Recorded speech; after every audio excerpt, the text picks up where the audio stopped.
everyone. Welcome back to another episode of Mind Over Masculinity, the podcast where we break the silence, flip the script, and lean into the strength of being emotionally real. I'm your host, Avik, and today's episode is one of those heart stirring and uh, soul shaking conversations that just might shift your whole perspective. So, dear listeners, let me ask you something. Have you ever had everything on paper? Like career, family, fate, everything. I mean, still, but still felt completely lost.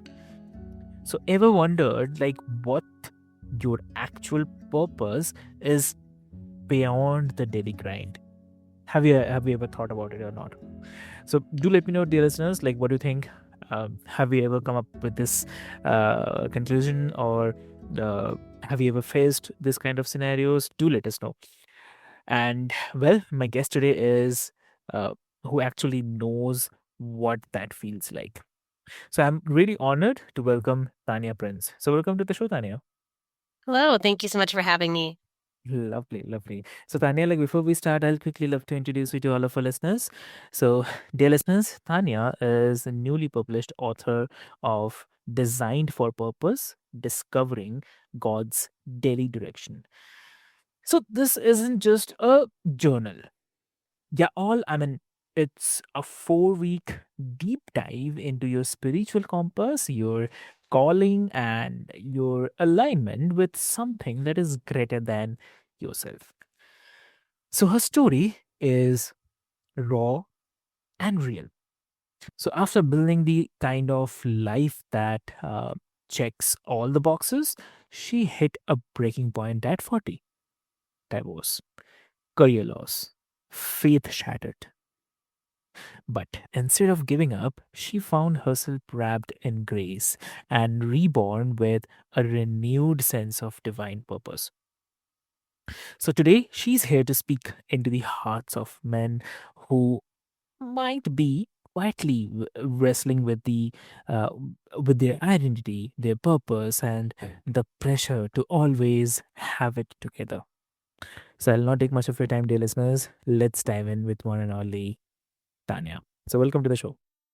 Thank you. Yes, thank you for sharing that overview of my story. Yeah, exactly. So Tanya, like, I mean, what does purpose mean to you personally after everything that you have lived through? If you can share. Yeah, to me, it is so linked to identity. It is linked to who we are, the fingerprints that are on our heart, who we're wired to be, who we're born to be. And it's also just greatly linked to being authentic, feeling like we can go into any part of our life without compartmentalization, without a mask, without feeling like we're leaving part of ourselves out. Now, that's not to say that we certainly adapt to environments, that we have professional settings, that we, that they're choosing to show up in different ways to influence, to drive the outcomes that we're seeking, especially because my background is in working for Fortune 500s companies up until this point in org transformation and continuous improvement in finance. And so, certainly, there's times where we choose to demonstrate certain aspects of ourselves. But if we lose the authenticity of our identity, then we have to start wondering, how did I get here? Mm, understood. So, how did your definition of the purpose evolve after losing everything that you thought you were Yeah. supposed to have? Yeah. So early as young people, it seems like our life becomes a template, especially in different cultures and societies. And for me, my mom is an immigrant from Mexico. And so it's definitely about the how do you come to a country? How do you um, make a mark for yourself as you have children? I was definitely as a first generation child. How can I do better than my parents? How can I help support my parents even Mm, later as I'm successful? So there was a lot placed on us in a positive way. In a positive way, I grew up in a very loving home, but the idea that you you need to go and live that American dream, or that we are encouraging you, we're helping you, we're supporting you so that you can do better. So very early on, I think we become formed into this template of a life of what mm, defines success. What does our culture say success looks like? How do we need to achieve, even to show our value in the world? mm, And I find this, I've got 3 brothers. I find this particularly in observing what men face, and more recently, women. How are you going to prove your value and your worth in this world? And it's by accomplishment often. mm, okay. So for me, I had pursued that accomplishment. I had gone to college. I had landed a very successful career very quickly, followed the next template, which is getting married and having kids, went back for my MBA. And by everything on paper, I was even very involved in my faith community, leading different ministry efforts. And everything on paper, like you said at the beginning, looked perfect. But Mm, there was definitely a lot of struggle taking place in that. I was really searching for more of the meaning of this is all on paper looking really good, but everything is falling apart and it's hanging by a thread. And I wasn't feeling that I was bringing my whole self into my relationships, that I wasn't being authentic. And eventually, the tension of that resulted in um, divorce and going through divorce. mm, And then we find ourselves with many organizations these days where careers are not lasting forever. And mm, after 20 years, the company that I'd been with straight out of college, my team finally, all of my team got cut. So there I was with, this is what defines success. Success was meant to be a successful businesswoman with a thriving family, being great at holding all of the balls in the air, and I think that's often the case for a lot of us, that that's what success looks like, but most people don't know what's really happening on the inside, right? And so when we start to feel that misalignment, when we start to feel, kind of that loss of, uh, what's really happening inside of me, that's mm. when it falls apart. Yeah, exactly. So, okay, and a lot of men are taught that the purpose is found in success, career titles, paychecks, even being the provider. So, but we really talk about that. What happens when all that collapses? So, your story is a reminder that purpose isn't a destination; it's an uncovering. So, what do you have to say on this? Yeah, and so, when it's defined by success, it can be easily taken from you, Mm, right? And when you define your value by these extrinsic factors, you feel a loss of a sense of self when you lose your career, when you lose your marriage. mm, And so for me, I had to kind of come back into my faith and come back to the beginning, which was mm, asking the question like, where do I get my identity?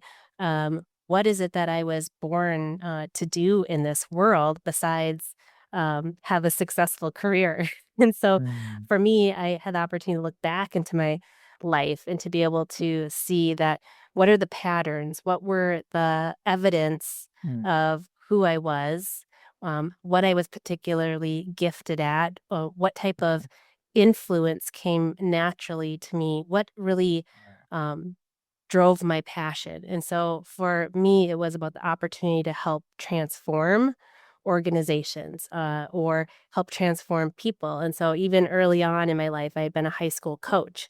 So that was always something that brought me a lot of joy. And I think that's the interesting thing is that we lose our joy as we move into these templated lives. So being able to look back, and it doesn't mean that we suddenly have to have a brand new path, but I think it has to be how do we separate career success from the identity of what brings us joy and where we feel like we're adding value. So for me, I've always felt like I've added a lot of value mm, when I help my organization become better, or when I help somebody that I'm coaching, whether that was a high school athlete or whether that's a mm, person who reports to me. When I'm helping them become better, that's where I get joy. So part of my reflective journal is really to think about what are those sources mm, that we derive satisfaction, joy, value that kind of fills us up besides the external, extrinsic, performance-driven accomplishment rewards. understood. So, I mean, your journal is about pausing and reflecting. But let's be honest, like most guys don't Yeah. pause. Yeah. I mean, Yeah. we are doers. So why is reflection so hard for men? I mean, what's at stake when we skip it? Right. So when I was designing this journal, I really did it in mind with both men and women. But you're right, is that it seems like the natural audience that Yeah. that seems to this to be socially acceptable is women. But I'm finding that's changing. I've been talking to a lot of men, and think about like there might be a bus ride home, a car ride home, and men do have these thoughts. They do have opportunity to pause. It just might look different. And so one, how is it becoming um, more socially acceptable for men to Mm, be able to articulate that need to pause, to reflect, to take stock of life, and to have the opportunity to pursue really what brings them joy. And again, that doesn't mean that it's abandoning your career or your responsibilities, but it means where do you find that sense of natural fulfillment or what evens out that stress? What's going to balance mm, out that performance driven aspect of life? mm, Because if we don't have that, men or women, we're going to burn out and we're going to crash. true. And so, what's the small but powerful way a man can start integrating reflection without feeling like he's wasting time? Well, to Yeah. yeah, I mean, it's those moments where you Uh, can pause. Like I said, it doesn't have to be on mm, display. It doesn't have to be the way that it might look for women. It's just taking the quiet moment to yourself, whether maybe it's when you're getting up in the morning or when you're working out or right before you're going to be going to bed or to sleep. Like just taking a few moments and just mm, pausing to think about what was really um, hard and stressful for me today? What did I hate? What took away from my energy? What robbed me of feeling like I had a sense of fulfillment or a sense of value? Because mm, often those signals, I think that, especially when I think about um, how our own most intrinsic identity, our creator, our faith is all around us and we're not mm, listening. So when we see that there's something draining us, taking away our energy, it's something to be mindful of, or be able to just pause for a minute and say, like, this was something that I really found a sense of accomplishment in, and just asking the next question, why? mm, Was it an external factor or was it an intrinsic factor? It's starting to become more aware of the intrinsic elements.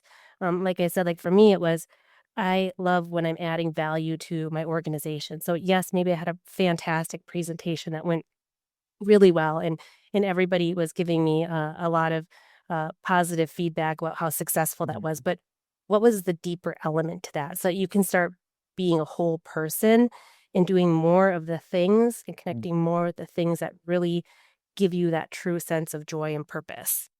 Ah, okay. Mm.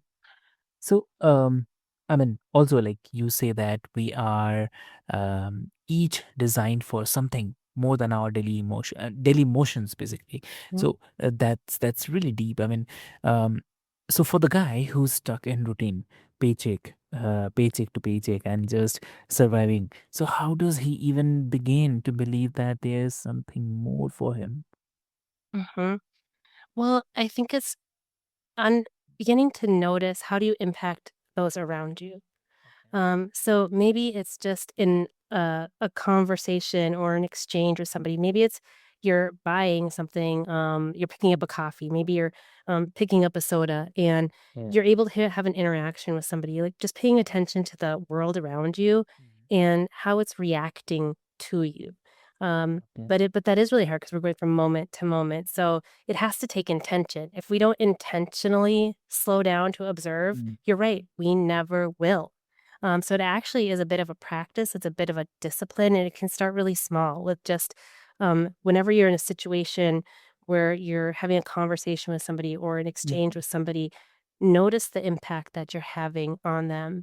Notice that how you interact with them matters. How you interact with the people at your job matters. How you interact with your friends matters. And it's far more subtle for men than it is for women because we'll say it out loud. But I think it's meaningful for men in an unspoken way. Okay. Yeah. So, I mean, is purpose something that we discover or it's something that we remember? What do you say? I think it's something we remember. I think we're Uh-huh. born with it. I think it's part of, who we are as children, and most freely at that point in time, and I Mm, feel like we begin to suppress it, back to that templated life. I think we begin to turn off the things that we remember brought us joy, that we were particularly skilled at, that we mm, had a particular impact, with people around us, and so I think it's remembering it, and I think that's why it takes reflection to see, looking around us, what really filled us up, what called to our inner being, and what's how did circumstances just kind of weave together in such a way where it was not happenstance, and taking notice of that so that we can begin to do more of those things mm, that bring us fulfillment. mhm. Got it. So, so that question right there is everything. I mean, a lot of men feel like they miss their purpose, but what if it's been waiting for them the whole time? What do you have to say? Yeah. Yeah. Yeah, I also agree with that really strongly because Mm, it doesn't mean radically changing a career because I personally have taken a lot of pride mm, in being able to be successful in my career, good pride, mhm, um, in being successful in my career and be able to give back to my family. That's meaningful to me. So I think it is more around how can we um, notice that how we're contributing mm, to the people around us and how that is authentically and uniquely who we are. So I think there's the small things of finding, adding more into our life that brings us joy or is kind of part of our natural skill and talent that mm, has a positive impact to others. But it doesn't mean a radical shift. And it certainly doesn't mean that suddenly a person should feel like they've wasted their life because they've pursued a career. That's absolutely not true. There's so much that men are adding to the value of their families' lives, to their children's lives, to their parents' lives, to mm, their society, to their culture, um, because of the work that they're doing.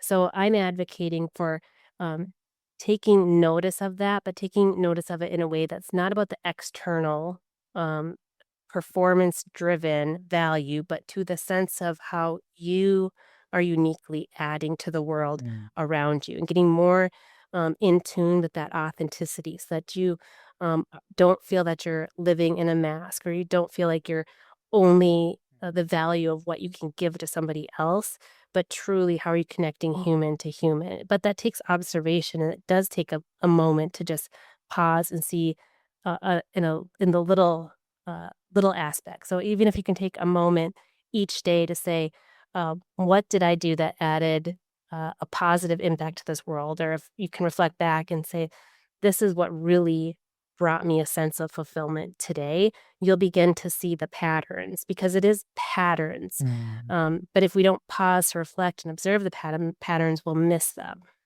mhm. Exactly.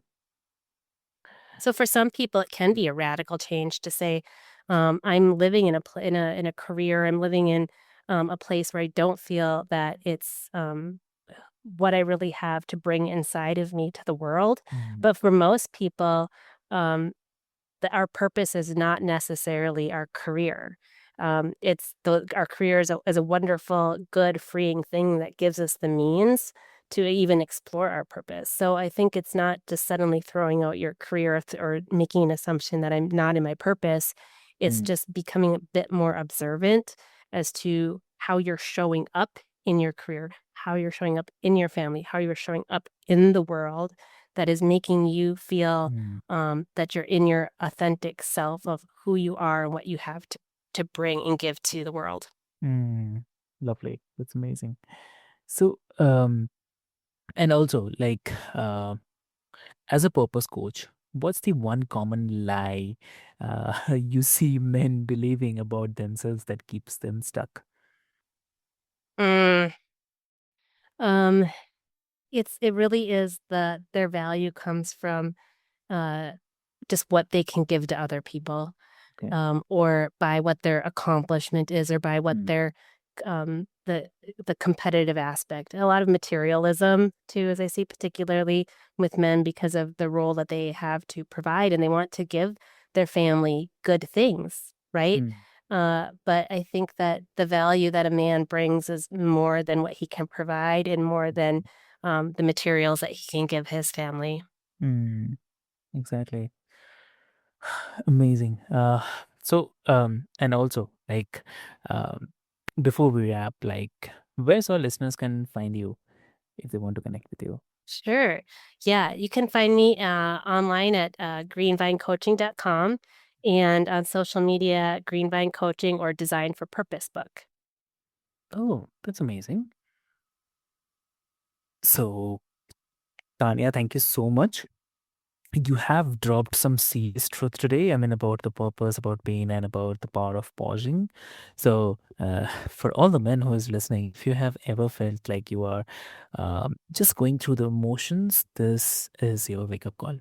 So, you are not here to grind, survive, or perform. You are designed for the purpose, crafted intentionally by a creator who knows every inch of your story. So, even the parts you want to hide. So, um, take the time, reflect, be still, uh, pick up Tanya's journal, Design for Purpose, and give yourself permission to start that journey back. So, not just to God, but to you.